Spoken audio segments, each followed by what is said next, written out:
Hey everybody, welcome to week 1 of the Staredown. My name is Mallory McCormack and I'm going to be your host for this awesome new podcast on the Alabama Take Network.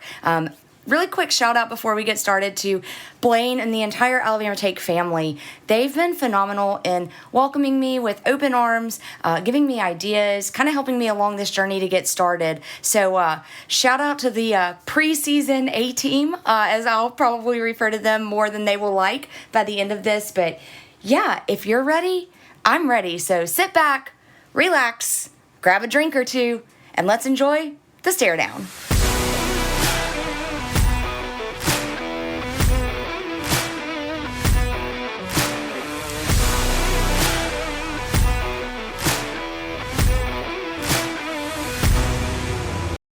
All right, so episode 1, I'm calling this the starting lineup because, well, we're going to make a sports reference to everything. And in fact, if you want to see how often I can make sports references to things, you can actually go check out the blog post that goes along with today's episode. It's at thealabamatake.com. It's going to be right up there front and center as a featured post. Super exciting. Again, thanks to everybody, Blaine, for helping me out with that. Corey, Hannah, you were a good man for reading it for me and making sure that it sounded okay. But yeah, so what I really want to do with this podcast and what I really want to do with this first episode is kind of give you the background as to where my head was at, what I was thinking, and kind of how we got to this point. So, the Staredown. I've already been hit with a Twitter troll or two making fun of the name, and I get it, right? You're going to talk on a thing called the Staredown. That doesn't make a whole lot of sense. Well, but it does, right? Because it's a sports podcast, and as I referred to in the trailer, women have seen a lot of controversy the last few years in sports. I mean, I think probably the most famous stare down we've seen in women's sports was the Women's National Championship game. Everybody gave Angel Reese hell for doing the John Cena, they can't see me back, pointing at her ring finger, doing all of that. But she stared down her critics and just said, look, this is me. You can like it or not, but I am who I am. And around that same time, my mom and I take a baseball trip. Every year, we go to an Ole Miss home baseball weekend. It's super fun. We've been doing it for about 3 years now. Thanks, COVID, for kind of lighting that fire under us to go see and do things while we can, while we still have the chance, because you never know. So around the same time that, all that stuff's kind of going on with Angel Reese, it's actually kind of right before the NCAA tournament got started for women, but she'd already been criticized early on in the year, as had a few other female basketball players for being too showboaty, too in your face, too just flamboyant, right? But, I mean, what they were doing was, honest to God, nothing different than what you've seen LeBron James or anybody else do. I mean, come on, we're not actually walking out with, clapping our hands and the white powder coming up above our head. Like, we're not doing anything like that. We're just, calling game when we got game. So, Mom and I go to this first night of baseball game series. We're playing Purdue. It's at Ole Miss. We've got great seats. It was cold, so we were all bundled up. But sitting up there talking to a couple of guys, I believe they're season ticket holders. I don't know if I hope they hear this or not, but if they do, I'm pretty sure they're going to know who they are. So one of the guys was talking to me, and we were talking about a hit that had happened and kind of talking about some stuff. It was actually the weekend of the Jackson State game where the umpire called strike 3 on a strike, and it was not a strike. It was as far from a strike, I think, as you could get without it being a wild pitch. So there was a little bit of controversy in that. So they had immediately, suspended him from the rest of the weekend and that type of thing. So we were also talking about how, Kemp Alderman, Ole Miss baseball player who just got drafted in this most recent Major League Baseball draft, he did a home run. And it was not just a home run. It was a complete bomb. And I believe it was 118 mile an hour velocity and went close to 500 feet. And it was, during a previous game. And so, talking stats, talking through all that. Well, there's another season ticket holder kind of sitting to our right, and he listened to everything I said. We kind of finished up the conversation. He turns down to the same guy I had just been talking to, literally repeats what I said word for word. I mean, even the ands, ifs, likes, buts, ors were the exact same. And all I could do was turn my head and just stare at him. And be like, really? I just said the same thing. I get it if you weren't listening. That's fine. But I think what really made me the maddest of it is the guy I'd just been telling it to never even said, yeah, that's what she and I were just talking about. I got completely shut out of that conversation. And whether they meant to or not, I don't know. I would like to believe it wasn't malicious, but it happened. And I think my ultimate problem with this, and what really kind of lit my fire for this, is I had to do a stare down to that guy. Be like, really? Give me my props. I just said exactly what you just said. Whether you took it from me or whether it was your own knowledge, again, have no idea. But you still weren't in that moment. And I think it's just a generational thing. I think it's just kind of part of where our culture is and has been for so long. As a female, me knowing more about sports or knowing things about sports that maybe somebody else doesn't know, mainly a man, it's weird. It's uncomfortable. And we've just been shut out of the conversation for so long that I really want this podcast to be that place where female and male, we can come and we can talk. And it doesn't have to be driven male versus female. It can just be sports fan to sports fan. But I also want to make sure, though, first and foremost, that female voices are heard, that what we know is put out there, because, y'all, some of the smartest sports people I know are females. I mean, I've got friends that are women's basketball coaches that even coach their sons' little league teams, and they're probably better coaches than some of the men that actually played the game. And it's not because they have maybe more athleticism or anything like that. It's just they maybe bring a different perspective and a different style of coaching or a different type of athleticism to the game and make it better. They change it. You know, baseball now is not the same as it was 100 years ago. Football now is not the same as it was even 10 years ago. So why can't we have those female innovators coming in and doing that? So long story long, as my husband likes to say, that's where the name came from. This is going to be the female version of, look, this is our time. And guys, we're going to stare you down and we're going to make sure you know we know our stuff. We're here to have the conversation, but don't try us either. So I hope that answers it. Again, to the guy on Twitter who said I maybe missed the concept of if I was going to be talking instead of staring at someone. I think you maybe missed the concept, but again, that's cool. We're just all here to love sports. I hope you actually are listening. I hope you like it. And if you ever want to come be a guest, you can always hit my favorite all-time players on any level of football, but he's absolutely my favorite Ole Miss player of all time. Phenomenal guy, even better football player, which I don't know if that's possible because he's just quite possibly one of the best human beings you'll ever meet.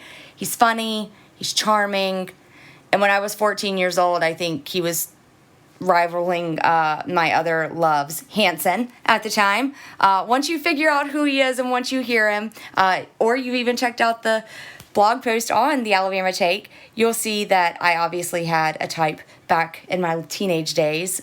So I hope you'll enjoy my interview with him. But I thought he was a good start. Again, he's not a female, but that's okay because he is my childhood. He is what hooked me being a huge Ole Miss football fan. I always loved Ole Miss football. I always loved football, but there were a couple of games when I was growing up that he played a huge part in, and it just made me realize I wasn't just a fan, I'm a diehard fan. You know, fan is short for fanatic, and by God, I think when you look at Ole Miss fanatics, I'm probably right there with my little smiling face or screaming, depending on if I'm actually at any kind of sporting event. I'm screaming at all of the players, but yeah, I'm right there next to Fanatic. So I hope you guys will enjoy this podcast and enjoy this interview. We're going to get to know each other a lot more over the next few weeks, so you'll kind of delve into that. But before we go into the interview, I just wanted to, again, thank you for tuning in. I'm really excited about some upcoming episodes. Our next episode will actually be a crossover, and so we'll start dropping a few hints with that. But it's going to be a crossover with another podcast that's on the Alabama Take family. It may or may not also be an actual family member. So that one's going to be very interesting. But you're definitely going to hear a very different feminine take on things, different sports. College football to me, being from the South, is kind of the easy, like, let's ease into this. But man, y'all, next week, we're going to hit the SEC schedule. We hit that SEC gauntlet with the topics we're going to talk about, and it's not going to be it's not going to be cupcakes from here on out. We're going to start asking hard questions, but we're still going to have a lot of fun in the meantime. So if you do want to follow us, you can always check us out on Twitter, Instagram, drop us a line on our Gmail account. Always go to the AlabamaTake.com as well. But Ole Miss I'll with his, give you a little break, and then once we come back from it, you'll hear from our very special guest. So I'd like to hang tight. Corey Peterson to the show. Corey, how you doing? I'm doing great, Mallory. Thanks for having me. And to everybody out there, I paid Mallory to say that. So, I mean, I'll take any autograph picture any day of the week to add to the Ole Miss room. You can just keep sending those, and yeah, we'll be even. How about Bitcoin or Ethereum? Which crypto? Hey, I'm good with those too. Awesome. Well, Corey, this is our first episode of the Staredown, and as I was kind of explaining to the listeners earlier, part of the reason why I called this the Staredown is because one of my favorite things about sports is the stare down. You've seen it. MJ staring down the other team in the finals as he's like hit the shot and he's running backwards. And you always see it like going into fights, and the fighters square off and they just stare each other down. And I think one of the cool things I've realized in researching for this show is that stare downs happen in every sport. And probably, again, my favorite Ole Miss football stare down moment was Ole Miss versus Auburn in Auburn in 1999. And I always thought it was fun because a lot of people didn't get to see this, but the stare down actually happened before the game, right? Like you guys had a few, I wouldn't call them enemies, but maybe not your favorite people coaching on the other sideline. I mean, it was a surreal moment because, you're with these coaches for, at least with me, 3 years, and you get close to them, almost like in some of them, especially your position coach, almost like a father figure. He helped develop you, coach you, get you better. You're with them all the time. And we knew this game was coming, and we circled it, obviously. But when we were actually there and we're out there warming up and we see them, and it hits you that they're wearing Auburn colors. They are an opponent, and we're there for business. It's one of those surreal moments I'll never forget. But we're super focused. We wanted this game, and you can really tell. Just I took yesterday night, started watching this old Jefferson pilot version of the game. Watched half of it, and then just finished some of it a little bit ago, and we were super focused and intense. I mean, that our defense played so well. They played angry, and they were all making plays. I mean, I forget about so many of these plays. Migo Spearman, I mean, just he caused a couple fumbles, and our defense just, I mean, it was a complete game. We struggled a little bit on offense, but, we scored enough, and Romero made enough plays. But it was one of those, we were not leaving that stadium without a W, and we could not let our fans down because, like people like yourself and these great Ole Miss fans, traveled a long way for that game, and y'all had it circled too. So we had to get a W for everybody in the stands and everybody home watching that game. Yeah, so I think you make a really good point there about it wasn't just for you guys; it was for the fans and everyone that was still supporting us. So for those that may be listening that don't follow Ole Miss football as closely as I do, the year before, after the Egg Bowl, which is our big rivalry game with Mississippi State, our then head coach, Tommy Tuberville, it's a name you might know from some recent political things, totally different life, so we're just going to leave that one alone for right now. But he had been telling everybody, he wasn't going to Auburn, even as the rumors swirled, and he had passed up the Arkansas job the year before. And so, going into the Egg Bowl, it's not happening. And Corey, I think he even told you guys the same thing, right? Like he wasn't going anywhere. But I mean, can you really blame him? Like, you guys still had to go out and play the Egg Bowl, so you don't want to tell your team, hey, I'm leaving you at the end of this game. Let's go try and win, right? Yeah, I mean, the talk was getting a little louder and louder each week. And we played Georgia, I think that Saturday morning or afternoon. And then the next week, it's a Thursday game. So it's a short week. There were a lot of injuries in that game. Romero hurt his shoulder on the last play of the game and couldn't play in the Egg Bowl. Coach Tuberville is telling us, no, no, not going. But something was off. I mean, with somewhat of the game plan that we had um, in a huge game. And it was a tough loss for us. We played hard. And then there's the locker room. And it was odd because essentially what we felt is our position coaches were pretty much telling us goodbye. And Coach Tubb, I forget exactly what he said, but it was something to the nature of, "Hey, I've got a tough decision to make," which was odd because he says he wasn't going anywhere. But, Right. does that sound like a politician or what? But anywho, Oh, totally. um, things happened. And, I was home, I believe, maybe 4 or 5 days after that Egg Bowl. And, sure enough, we turn on the news and, he's at the press conference putting his Auburn gear on, that's when it hit. So, but you know what? There's no time to get down. I mean, in football, the season never ends. So it's like, hey, Right. okay, I guess we don't have to lift the next few days or go back and lift. But then again, it's like, all right, we're going to get an invite to a bowl game. Who's our coach going to be? So Right. you don't really get to dwell on things and until it's all over and your career's over. But yeah, that's how it happened, and the rest is history. Yeah. So, and I think that's kind of the interesting thing about it is it's not like he went to another school where, maybe they were going to be a rotational opponent the next year. Like, no, he went to an SEC West rival, and you knew you were going to have to go play. So I'm sure probably on his side, I would imagine he had the game circled as well, probably for a very different reason. But I think just listening to you talk about like your position coaches, like you kind of feel like they're saying goodbye after that Egg Bowl, and then you see them, about what 9-ish months later, and I'm sure they're probably saying, "Hey," and you can't ever take that human aspect out of it. You're always still going to kind of care about the person, especially if you did get close to him like that. And you know, did you guys talk to them? Did you give them that opportunity? Did you just say nope, like it's strictly business, and Coach Cutcliffe is here now, and like we're gonna all we want to do is go out, play this game, get back to Oxford with a victory, and make everybody happy. Well, I mean, with me, it's a long time ago. you know, from what I remember, I was, and it very well said about the human aspect of it, because I did really, really like Coach Greg Knox and then Coach Noel Mazzoni.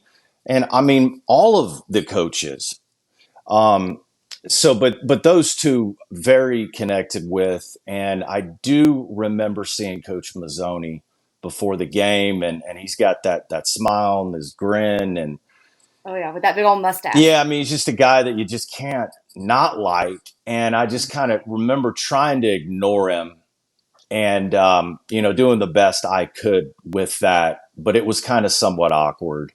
I mean, no doubt was awkward. And, after the game, completely a blur. I don't remember seeing him. Maybe I did. We were partying too much Yeah. in the Hey, corner with all of y'all. So, uh, absolutely. And look, I'll say this, I'm born in Mississippi, moved to Alabama in first grade.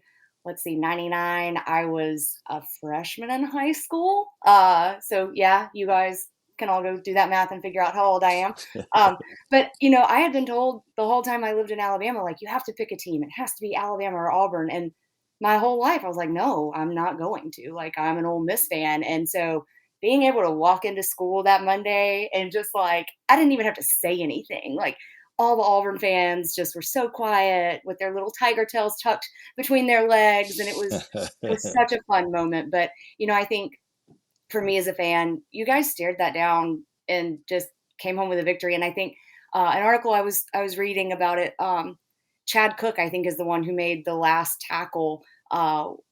because, as everybody said, there was no way Romero could go play another overtime. But I thought the interesting thing was that Chad said he knew exactly what they were doing because it was a disguise. And it was actually the same play that you guys ran in the 2-point conversion against Mississippi State in 97. Am I wrong? That's what I recall as well, just hearing that afterwards. And Chad Cook, or as I call him, Cook Diddy, he was great in practice about, hey, you know, you go against your teammates over and over and over, so you know the plays. Yeah. And on offense, you would hate that when guys would do that on defense. So maybe Chad did that a few times, but guess what? I mean, it paid off. Thank you, Chad. All right. Like, hey, Chad, wherever you are, if you're listening, thank you. We'll make sure to send the signed pictures of us to you as a late thank you present. And Uh, Chad is a coach now, so he knows that more than awesome. anybody. But I mean, Chad and everybody else on that defense, because I believe they had the ball maybe on the 1 or 2 yard line for, Yeah, I mean, what, it was four close. downs in a row, and they stopped them. I mean, the defense, they MVP of the game right there, the whole D. Absolutely. Well, which I think is really interesting. You call him, the defense too. Chad being a huge part of that, like you said, Spearman earlier. Those guys, they played lights out, and but I think obviously for those of us that have followed football long enough, obviously offense, man, y'all get all the glory. You may get a lot of the pain too if you don't win, but in that game, you guys definitely got the glory, and you had what, a 2 touchdown game, I believe. You ended up with 3 of those in your career, but I don't know that there was a more important touchdown in your career than that one in overtime. So, kind of walk us through that. What did you see, and were you just praying, dear God, don't let me drop this ball? Like, I don't know how I'm going to face my teammates if I do. Like, There what was there was always that. You better catch the ball. But on that play, I'm still amazed to this day, when I do get to see a replay of it, or if it pops up, whatever, before football season, or we play Auburn, the throw that Romero made was unbelievable. I mean, that DB on me had his, I mean, there's some pictures where, I mean, his arms are wrapped around the ball, oh, yeah. but Rowe threw a missile and it stuck. And we slide under the hedges. In fact, I think that DB's, there's a shot of him. It looks like his head's gone because he's in the hedges. But Oh, wow. but Rowe threw it. He stood in there. He's so tough and threw a bullet and didn't even see it because that one of their, I think it was their defensive lineman, planted him to the ground. So like you said before, he was hurt. I don't know if he could have gone, but Yeah. I mean, he would have thrown it left-handed. So if there was another overtime, he'd be out there knowing Rowe. But yeah, I mean, it's one of those games that I'll never forget to be a part of ever in my life. So proud to have played with these guys, and it's really it's out of a movie. I mean, our coaches leave, we go to their stadium, and we pull it off in overtime in front of a sold out crowd. I mean, can you write it any better than that? No, no, I really don't think you guys could have. And I know there were lots of happy tears shed from Rebels that day, probably a few sad ones from Auburn fans, but uh, I loved it. And again, one of those games, probably my favorite game. Just, well, I don't know that I can ever say I have a favorite game. Like, I'm just going to be completely You honest. can There's say it so many just good on ones. this podcast, and that's fine. Yeah. You can say another game on your next few Okay. All right. Well, podcasts. for today's episode, yes, my absolute favorite game ever. Uh, okay. So we're going to take a quick break, but when we come back, I'm going to talk about my second favorite game ever.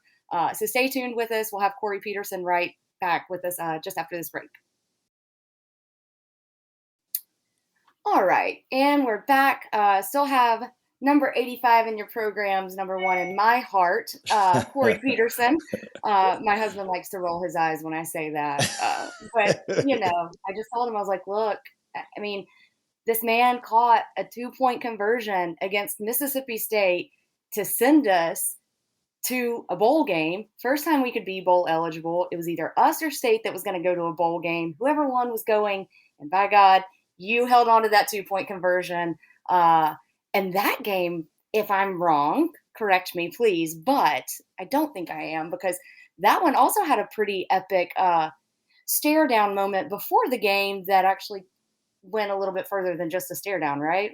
Few little punches being thrown. Yeah, and luckily nobody got thrown out of that game. There were no really any replays or technology. Luckily, was still pre high def, and then it happened obviously before the game, pretty early in warmups. As a matter of fact, we didn't have everybody out there. It was a lot of the special team players. I just remember, being out there, maybe stretching. The receivers just came out, and it just kind of caught fire quick. And I remember, I think it was like maybe one of their defensive backs or player kind of ran through the middle of where we were stretching, and it might have been Grant or Robert. I can't remember exactly who, but maybe threw a punch back, and it blew up after that. It was like fireworks all over the field. I mean, just fights breaking out everywhere. I kind of somewhat was in shock, and Yeah. and I was in the middle of a beehive of maroon Mississippi State players, and Okay. it's kind of embarrassing if you can even find it, on YouTube where I was and what I looked like, because you can kind of see me in shock. And my joke is, I grabbed Nakia Greer. I think that was one of their fullbacks. That was a 300-pound fullback. And I grabbed him. He grabbed me. I had him right where I wanted, and I was a foot off the ground. Nice. so, Nice. so I wasn't in the best position, but in my mind, look, I'll take flack from teammates, but you need your hands to catch football. So when you Yes. throw a punch and hit a helmet, bad things can happen. So that's my excuse if I didn't throw a punch. Yeah, no, I don't blame you for that. Again, any Ole Miss fan would never blame you for that. In fact, we're all very, very thankful that you didn't and had your hands nice and ready to go when it came 2 point conversion time. So, different quarterback in this game, because I believe Rowe came in '98 and took over the starting duties, like you stated, because he got hurt before that Egg Bowl against Georgia in '98. But Stuart Patridge, and so talk me a little bit through kind of what it was like in that moment one with Stuart, but also kind of moving away from specific games. What were some of your things that, like, going from Stewart being your QB1 to Rowe being QB1? Like, how were some of those adjustments in terms of practice, in terms of game plan, those types of things? Like, how'd you work through all those types of things? Well, those. I mean, look, how lucky was I? I mean, Stewart, Romero, and then you got to throw Eli was redshirted my senior year. So, Oh yeah. I caught passes from Eli in practice too. I'll just throw that in, especially, Super Yes. Bowl, got a future Hall of Famer. But, Hey, do you think you could have held the ball up against your helmet like David Tyree? I totally think you could have. We'll go with that at least. How about that? I mean, there was some good gum back then. So yeah, sure, I could have stuck a Yeah. piece of, gum on my helmet and had it stick like that. But to answer your question, I mean, all three of these guys are incredible quarterbacks. So I was young playing with Stewart. So he was a senior, and then that was my sophomore year. So I was still learning, to be a wide receiver and what it takes. And then also Rowe was redshirted that year of '97. So Rowe got to learn behind a great quarterback in Stewart. And, Stewart was clutch. He's tough, accurate, great decisions, fired us up. And, obviously that game, 2 minutes left, ball's in his hand. He drives us the full length of the field. And, the rest is history there. So passing that torch from Stewart to Rowe was, I mean, it was easy. Rowe, these guys are both different athletes, but Romero can run. Romero is strong arm, great decision, super athletic, and I mean, just so blessed to be able to play with two incredible, great quarterbacks in history. So But they both were just fun to play with. I mean, accurate, easy balls to catch. And what can I say? I was very lucky to get to play with the two great quarterbacks. Yeah, and I think too, what a lot of people will forget is that you guys also had a guy named Deuce. I mean, let's not let's not forget him. I mean, you guys were stacked with you could run, you could throw, you kind of were able to open things up. And so you do have the remote gambler in Tommy Tuberville, kind of early on, and then you go to the offensive mastermind in David Cutcliffe. I mean, I feel like that would be like every wide receiver, offensive lineman, anyone on the offensive side of the ball. I feel like that's just a dream scenario to be in instead of going from a very offensive minded head coach to super defensive minded and they bring in, a coordinator who's just sort of kind of there.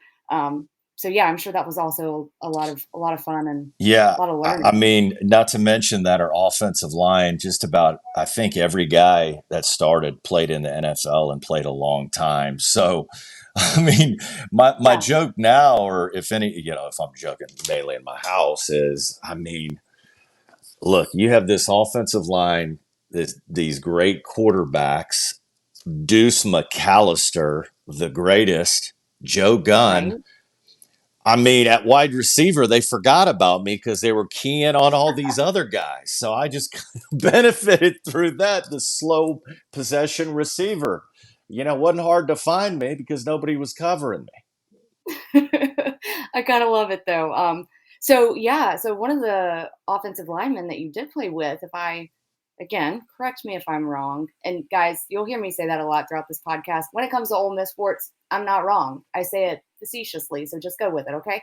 Uh, but he's got a famous son now, who's a wide receiver. But well, little Terrence Metcalf was one of your offensive linemen, if I'm correct.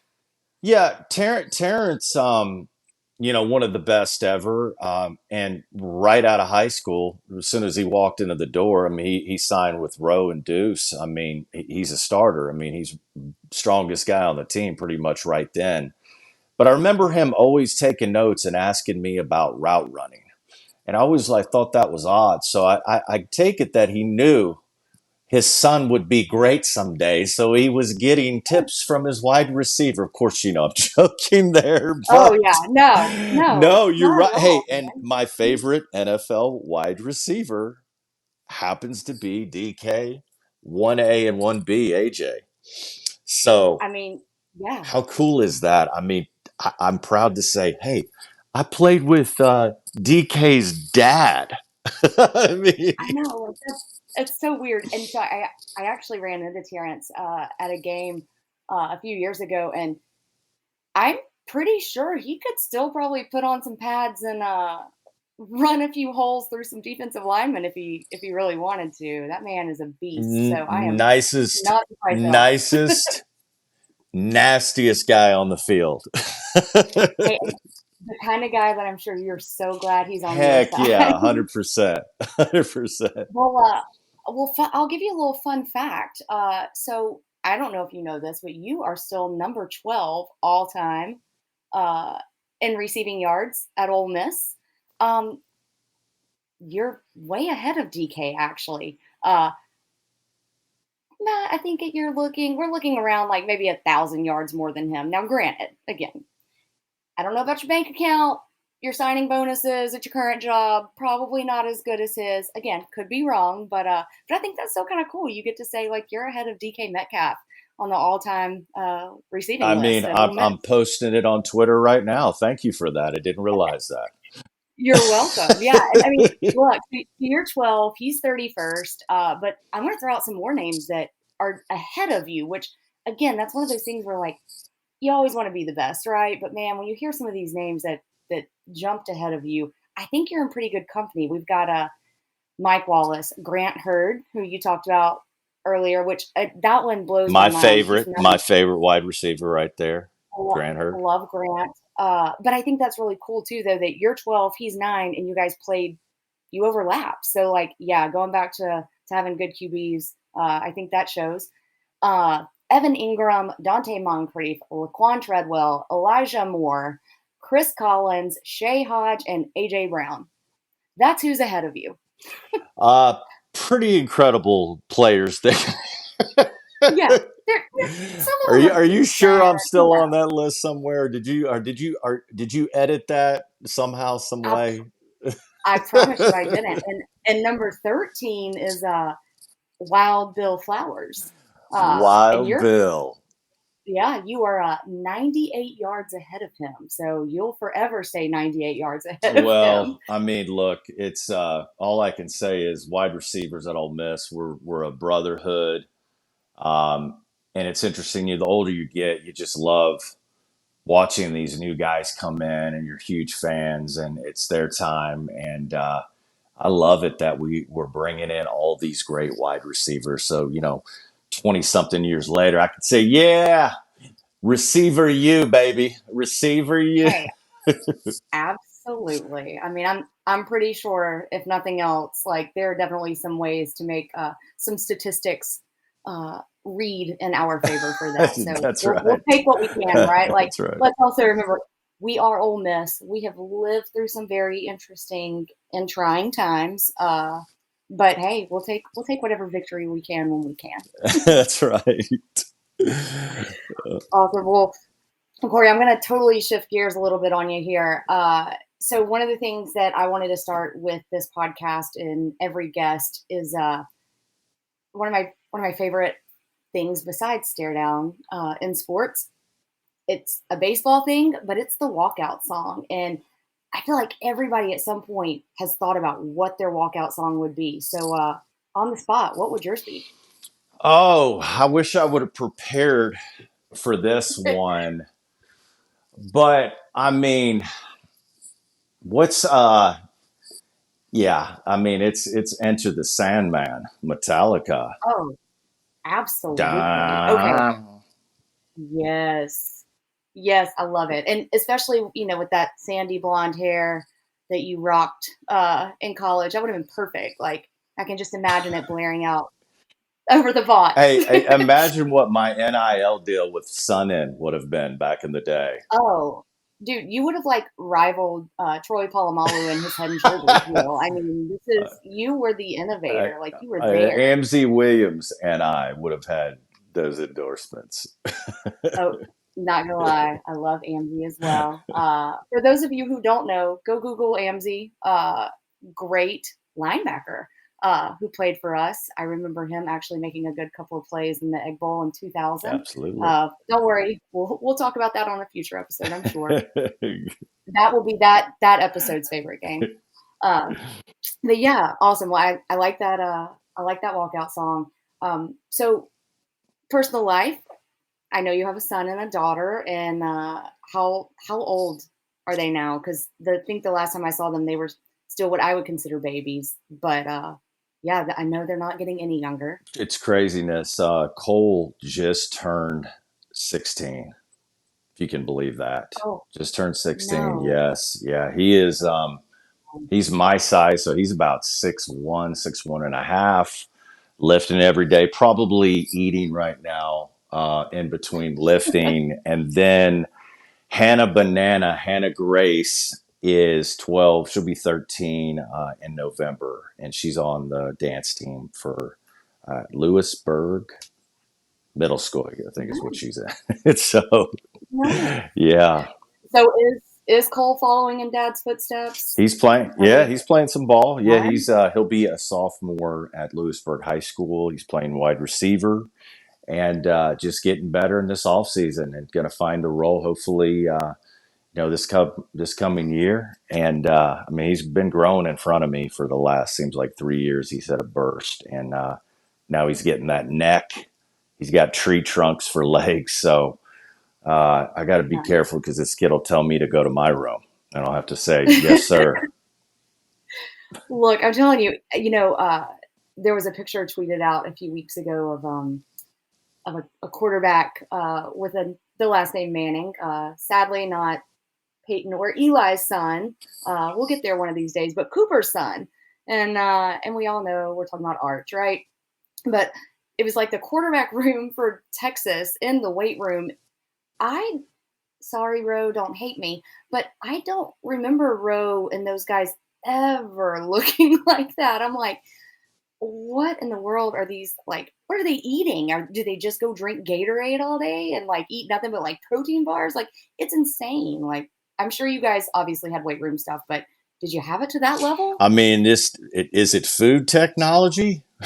I guess Yeah, better diets, better, workout regimens, and I mean, there's so many things to it that it's. Hey, look, I mean, like we were talking about, it's business. It is business, yeah, and they identify these great athletes and players early on, and they get them in that trajectory to where Arch is looking like DK yeah. already.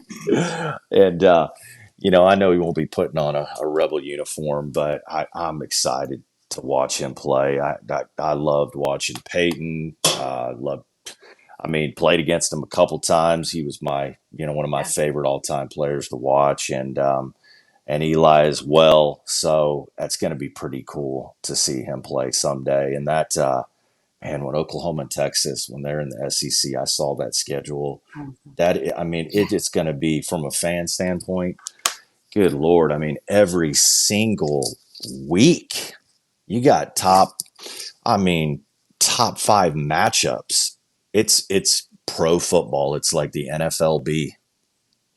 It is. And I think, that's one of the cool things about it is we have seen the game grow and even with Ole Miss, I mean, it's so funny. Like every year when I walk out for that first game, I'm like, I remember when neither one of these end zones were bowled in, and now they're bowled in, and we have light shows, and we have all this stuff, and it does. It feels like a professional.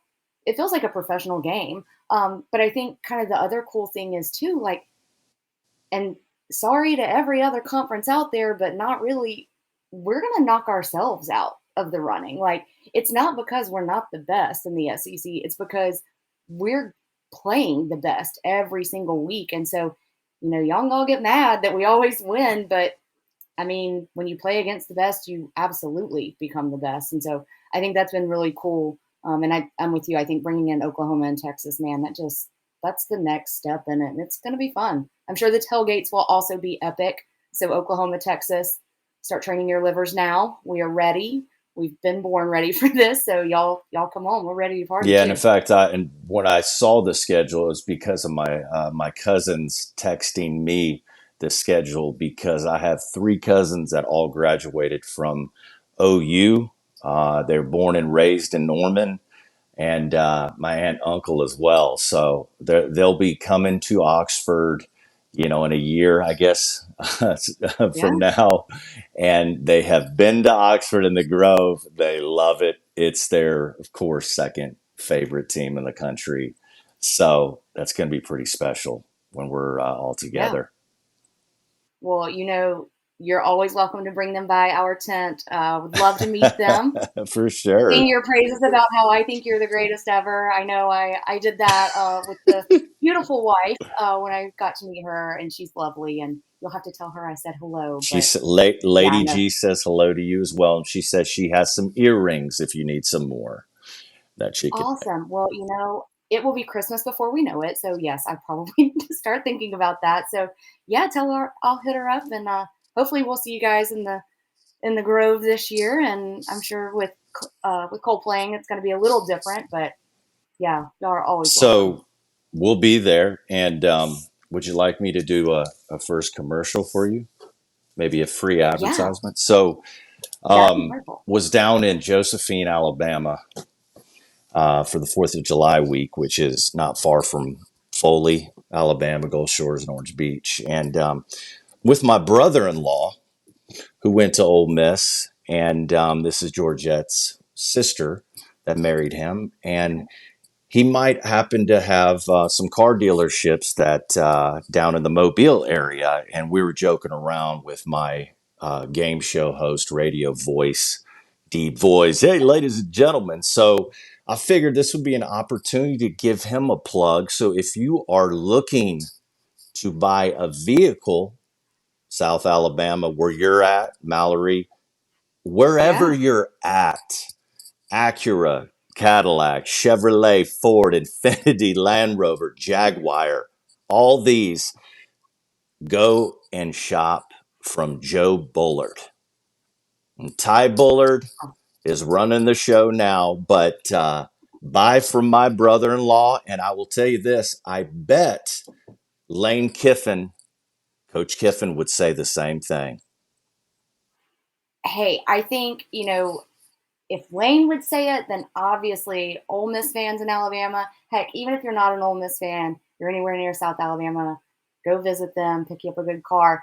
But you know what I think would really probably hook everybody, Corey, is if Jen and Juice gave their endorsements. But they are pretty good boys, so I think they would. I think between Jen, Juice, you, and Lane, like, man, is there any better endorsement? Sipping on gin and juice in your Joe Yeah, Bullard Acura. It's got a ring to it, doesn't it really does. And you said your brother-in-law's name is Ty Ty. Bullard. And yeah, Perfect. Joe Bullard is his father. So that's the name of the Awesome. dealership, Joe Bullard. And they're all over. They're great people, great family. And hey, look, you don't have to be down there. I think, don't they have drones now that can deliver vehicles to wherever you're at? I mean, I know there's got to be You know, something, right? there's got to be something. I know you can literally buy a car online and then it pulls up at your front door. So whether it's drone or, I don't know, time travel, anything like that, I'm sure we could get it to you, even if you're not in South Alabama. If you're in North Alabama like me, sure we could Flex figure something out. capacitor in all these vehicles if you want to go back. Yes, yes, I love it. Awesome. Well, Corey, thank you so much for joining us today. I'm sure this is going to be a hit. So I have no doubt that the people will be asking for more Corey Peterson stories and endorsements. So hopefully this isn't your last visit with us. And again, just appreciate you taking the time. Appreciate you, my friend. Thanks for having me. Hottie Toddy, you're my favorite fan Howdy. too. How about that? Oh, thanks, Corey. You can go tell somebody else that later, but I appreciate it, at least for this episode. All right.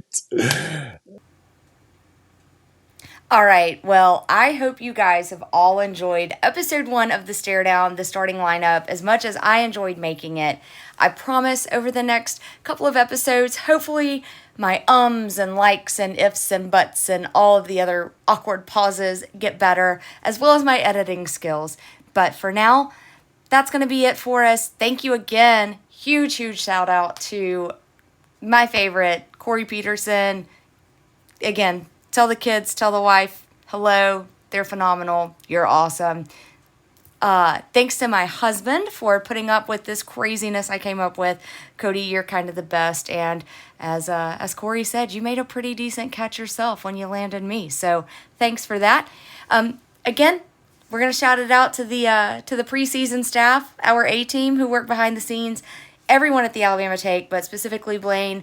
You do a great job. Thank you so much for welcoming me into this family. I'm really excited to continue to work with you and others within this amazing group of people who are out here just sharing our opinions on things we love. So if you haven't checked them out, check them out. TheAlabamaTake.com. You can find out podcasts that have books, movies, pop culture, WWE wrestling, any other kind of wrestling. I don't know, but there's all kinds of awesome things that you can go find there.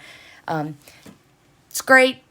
We're going to be part of it. So hopefully if you don't like us, you'll like something else there. But last reminder, all opinions, all statements made on this podcast are strictly my own personal opinions, those of my guest. They are not indicative of anything that the Alabama Take family does, so don't hold it against them if you don't like something I say. Until next time, I hope you keep it smooth, keep it spicy, have a margarita or two, and let's talk sports. Have a good one, y'all. Hotty toddy.